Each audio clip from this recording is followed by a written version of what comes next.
تو وہ تو علیم بذات الصدور ہے، وہ تو سینوں کے جو بید ہیں، جن سینوں کے جو راز ہیں ان کے متعلق بھی وہ ذات خبر رکھتی ہے۔ لیکن تسلی کے لیے جبریل امین کو بھیجتے ہیں، نبی کریم صلی اللہ علیہ وسلم کے پاس آتے ہیں کہ کیا وجہ ہے، آج رو کیوں رہے ہیں؟ کہ اللہ تبارک و تعالیٰ نے ابراہیم علیہ السلام کی، عیسیٰ علیہ السلام کی، ان کی سب کی دعا سنی ہے، میں بھی چاہتا ہوں۔ اللہ تبارک و تعالیٰ نے اس کے بدلے کہا کہ نبی آپ خوش ہو جائیے، اگلے دن جو آخرت کے جو دن آنے والے ہیں میں ایسا تحفہ دوں گا کہ آپ خوش ہو جائیں گے، اپنی امت کے لیے راضی ہو جائیں گے۔ تو یہ نبی جو ہمارے لیے اتنی تکلیفیں، اتنی مصیبتیں اور ہر وقت ہمارے لیے دعائیں مانگنے والے، اس سے کیا ہم محبت نہیں کریں گے؟ محبت کرتے ہیں، لیکن محبت کا طریقہ ہونا چاہیے۔ من احب سنتی فقط احبنی ومن کان معی فی الجنہ، جو مجھ سے محبت کرے گا وہ جنت میں جائے گا۔ اور نبی کریم صلی اللہ علیہ وسلم کی دوسری حدیث ہے کل امتی یدخلون الجنہ، قیل ومن ابا یا رسول اللہ؟ قال من اتانی دخل الجنہ ومن عصانی فقد ابا، میرا ہر امتی جنت میں داخل ہوگا، ہر امتی، لیکن جس نے انکار کیا، اب انکار کون کرنے والا ہے؟ من اتانی دخل الجنہ، جس نے میری اطاعت کی، میری فرما برداری کی، میرے دین پر چلے، میرے احکام پر چلے، اس میں کوئی بھی بدعت اور شرک نہیں کیا، دخل الجنہ، تو وہ جنت میں داخل ہو جائے۔ اور جس نے میری شریعت سے روح گردانی کی، میری شریعت سے منہ موڑا، میری شریعت پر عمل نہیں کیا، اباما، انکار، صاف انکار۔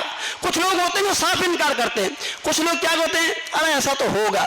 اللہ رحم کرے، آج ہم نوجوانوں کو دیکھتے ہیں، اکثر نوجوان جو سوالات کرتے رہتے ہیں، چاہے وہ عید میلاد النبی کے اوپر ہو یا کسی اور کے اوپر ہو، تو وہ کیا کرتے ہیں، ہماری عقل نہیں مانتی ہے، ہماری عقل نہیں مانتی۔ دین کو آپ کبھی بھی عقل سے متوازن مت کیجیے، عقل کو اور دین کو مت دیکھیے کہ یار یہ میرے دماغ میں بات نہیں ہے، ایسا کیسا ہو سکتا ہے۔ اللہ اکبر، آپ کئی معجزے نبی کریم صلی اللہ علیہ وسلم کے دیکھیں گے جو عقل سے ہماری باہر ہوں گے، لیکن ماننا پڑے گا۔ کیوں؟ کہ نبی کریم صلی اللہ علیہ وسلم، اور نبی کریم صلی اللہ علیہ وسلم ایسا نہیں بولتے ہیں وما ينطق عن الهوى ان هو الا وحی یوحى، نبی کریم صلی اللہ علیہ وسلم جو اپنی زبان سے بولتے ہیں وہ ایسے ہی نہیں بولتے، بلکہ اللہ تبارک و تعالیٰ کی طرف سے وحی آتی ہے، وہی بولتے ہیں۔ جو بھی بولتے ہیں نبی کریم صلی اللہ علیہ وسلم، جو بھی معجزات تھے، جو بھی آپ صلی اللہ علیہ وسلم سے واقعات ہوئے ہیں، ہمارے دل و دماغ میں نہیں آتے ہیں، ہماری عقل ٹھکانے نہیں آتی ہے، ہمارا دماغ اس کو قبول نہیں کرتا ہے، پھر بھی ماننا پڑے گا۔ آج بہت سے لوگ ایسے سوال کریں گے یہ حدیث ہم کو سمجھ میں نہیں آتی ہے۔ ہاں، ایسی بہت سی حدیث ہیں، جیسے حضرت عثمان غنی رضی اللہ تعالیٰ کا حدیث ہے کہ موزہ جب ہم پہنتے ہیں اس کو اوپر سے مسح کرنا چاہیے، حالانکہ ہمارے دماغ میں یہ بات ہوتی ہے کہ گندگی جو ہے وہ نیچے سے لگی ہوئی ہے، ہم کو صاف تو وہاں سے کرنا چاہیے، ہاتھ تو نیچے سے پھیرنا چاہیے، پھر کیوں ہم اوپر سے ہاتھ مارتے ہیں تو وضو ہو جاتا ہے؟ کیوں؟ یہ ہمارے دماغ میں بات نہیں آتی، لیکن دین کا مسئلہ ہے تو ماننا پڑے گا۔ یہ نبی کریم صلی اللہ علیہ وسلم کی حدیث ہے، اس کو ماننا پڑے گا۔ ہم کیا کہتے ہیں، یہ ہمارے سمجھ میں نہیں آتی ہے، جو سمجھ میں نہ آئے اس کا مطلب یہ نہیں کہ یہ دین نہیں ہے۔ اسی طرح سے سچی محبت کے دعوے دار ہم سب ہیں، لیکن سچی محبت کون کرتے ہیں؟ ایک مرتبہ نبی کریم صلی اللہ علیہ وسلم ایک دیہاتی سے گھوڑا خریدا، ایک بدو عرب کا دیہاتی اس سے گھوڑا خریدا، نبی کریم صلی اللہ علیہ وسلم نے اس سے بھاؤ لگایا، قیمت لی، کہا اتنے بھاؤ میں طے ہو گیا، چلو ٹھیک ہے۔ نبی کریم صلی اللہ علیہ وسلم نے کہا میرے پاس ابھی جیب میں کچھ پیسے نہیں ہیں، چلو میں گھر جا کے آپ کو دے دیتا ہوں۔ نبی کریم صلی اللہ علیہ وسلم آگے جا رہے ہیں، وہ دیہاتی بھی پیچھے پیچھے جا رہا ہے، اتنے میں دوسرے لوگوں نے بھی دیکھ لیا کہ یہ گھوڑا کیا ہے، گھوڑا کتنے میں بیچا ہوئے کیا ہے، تو انہوں نے دیکھا کہ یار میرا گھوڑا تو بہت اچھا ہے، سب لوگ دام لگا رہے ہیں، سب لوگ اس کی تعریف بیان کر رہے ہیں، اور میں نے نبی صلی اللہ علیہ وسلم سے تو اتنے میں بھاؤ کر لیا ہے، اتنے میں ہماری بات چیت ہو گئی ہے۔ اس نے کہا محمد اگر خریدنا ہے تو گھوڑا جلدی خرید لی، نہیں تو میں آپ کو نہیں دوں گا۔ کہا کیا بات ہے بھائی، ابھی بات طے ہو گئی ہے، ہم نے بھاؤ کر لیا ہے، قیمت آپ سے متعین ہو گئی ہے کہ اتنی قیمت میں آپ کو دینا ہے، مجھے لینا ہے۔ کہا نہیں، آپ کو لینا ہے تو جلدی میں لینے والا، میں آپ سے کوئی بیع نہیں کروں گا، کوئی خرید و فروخت نہیں کروں گا، کوئی بھاؤ نہیں کروں۔ تو نبی صلی اللہ علیہ وسلم نے تو اس بدو نے کہا، عرابی نے کہا کہ آپ کوئی گواہ لائیے، ایسے میں نہیں مانوں گا آپ کو۔ اللہ اکبر، ایک صحابی رسول، یہ کشم یہ بات چیت ان کے سامنے جب ہو رہی تھی تو وہ سب سن رہے تھے۔ خزیمہ بن ثابت رضی اللہ تعالی عنہ دوڑتے آئے اور کہا کہ ہاں میں اس کی گواہی دیتا ہوں، بھائی نبی کریم صلی اللہ علیہ وسلم آپ سے گھوڑا لیا ہے، اتنے میں خریدا ہے، اتنے میں لیا ہے۔ جب یہ بات ہو گئی، طے ہو گئی، نبی صلی اللہ علیہ وسلم نے گھوڑا خرید لیا، تو نبی کریم صلی اللہ علیہ وسلم نے خزیمہ بن ثابت رضی اللہ تعالیٰ عنہ کو پوچھا کہ خزیمہ، جب ہم لوگ بھاؤ کر رہے تھے، خرید و فروخت کر رہے تھے، لین دین کر رہے تھے، کاروبار کر رہے تھے، تب وہاں آپ نہیں تھے، میرے آپ نے گواہی ایسے کیسے دی؟ کہا اللہ کے نبی کریم صلی اللہ علیہ وسلم، آسمان سے جو وحی نازل ہوتی ہے اس کے بارے میں ہم نے آپ کو کبھی نہیں پوچھا ہے، گواہی کے بارے میں ہم سب آپ کی ہر بات کو مانتے ہیں، یہ گھوڑا کیا چیز ہے؟ یہ تو معمولی چیز ہے۔ اللہ اکبر۔ اس کے بعد نبی کریم صلی اللہ علیہ وسلم نے ارشاد فرمایا کہ سب لوگوں کی گواہی، سب صحابہ کی گواہی، دو کی گواہی ایک مانی جائے گی، لیکن اس ایک کی گواہی دو کے برابر مانی جائے گی۔ یہ اعجاز، یہ اکرام، یہ انعام صرف ایک ہی صحابی کو نصیب ہے، وہ ہے خزیمہ بن ثابت رضی اللہ تعالی عنہ۔ کیوں کہ بن دیکھے نبی کریم صلی اللہ علیہ وسلم کی گواہی دیتی تھی۔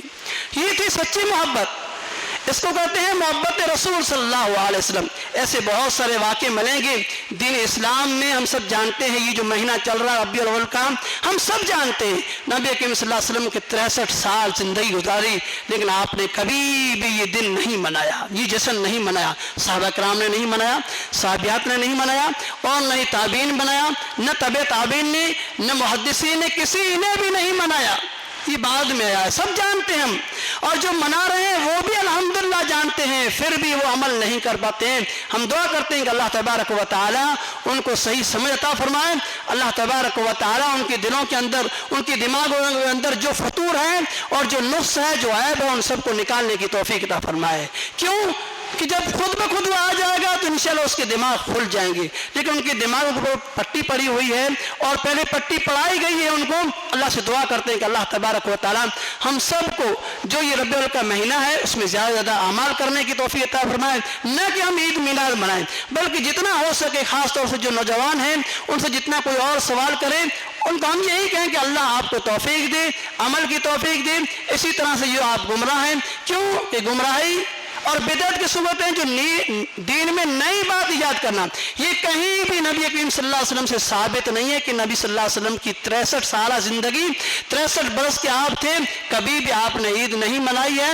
آپ نے تو نہیں، صحابہ نے بھی نہیں منائی، صحابہ نے نہیں، تابعین نے بھی نہیں منائی، تبع تابعین اس کے بعد جتنے بھی آتے ہیں کسی نے نہیں منائی ہے۔ اللہ سے دعا کرتے ہیں کہ اللہ تبارک و تعالی کہنے سننے سے ہم سب کو عمل کرنے کی توفیق عطا فرمائے۔ نبی کریم صلی اللہ علیہ وسلم سے سچی محبت کے جو دعوے دار ہیں، جو نبی صلی اللہ علیہ وسلم کے سچے جو اقوال ہیں، اعمال ہیں، ان کے مطابق ہمیں زندگی گزارنے کی توفیق عطا فرمائے۔ کیوں کہ عمل کی قبولیت کے لیے 3 شرطیں ہیں۔ ہم جو بھی عمل کرتے ہیں اس کی قبولیت کے لیے 3 شرطیں ہیں۔ سب سے پہلی جو شرط ہے وہ یہ اخلاص، سچی نیت ہونا چاہیے کوئی بھی عمل کرے، اور عقیدہ توحید، اسی طرح سے سنت رسول، جو بھی کریں عمل نبی کریم صلی اللہ علیہ وسلم سے ثابت ہے تو وہ کرنا چاہیے، حدیث صحیح مل جاتی ہے تو عمل کرنا چاہیے۔ یہ 3 چیزیں ضروری ہیں عمل کی قبولیت کے لیے۔ اللہ تبارک و تعالی ہم سب کو کہنے سننے سے زیادہ عمل کرنے کی توفیق عطا فرمائے۔ اللہ تبارک و تعالی جب تک زندہ رکھے ایمان کی حالت پر، جب ہمارا خاتمہ ہو تو ایمان باللہ پر ہو۔ الحمد لله نحمده ونستعينه ونستغفره ونؤمن به ونتوكل عليه ونعوذ بالله من شرور أنفسنا ومن سيئات أعمالنا، من يهدي الله فلا مضل له ومن يضلل فلا هادي له، وأشهد أن لا إله إلا الله وأشهد أن محمدا عبده ورسوله.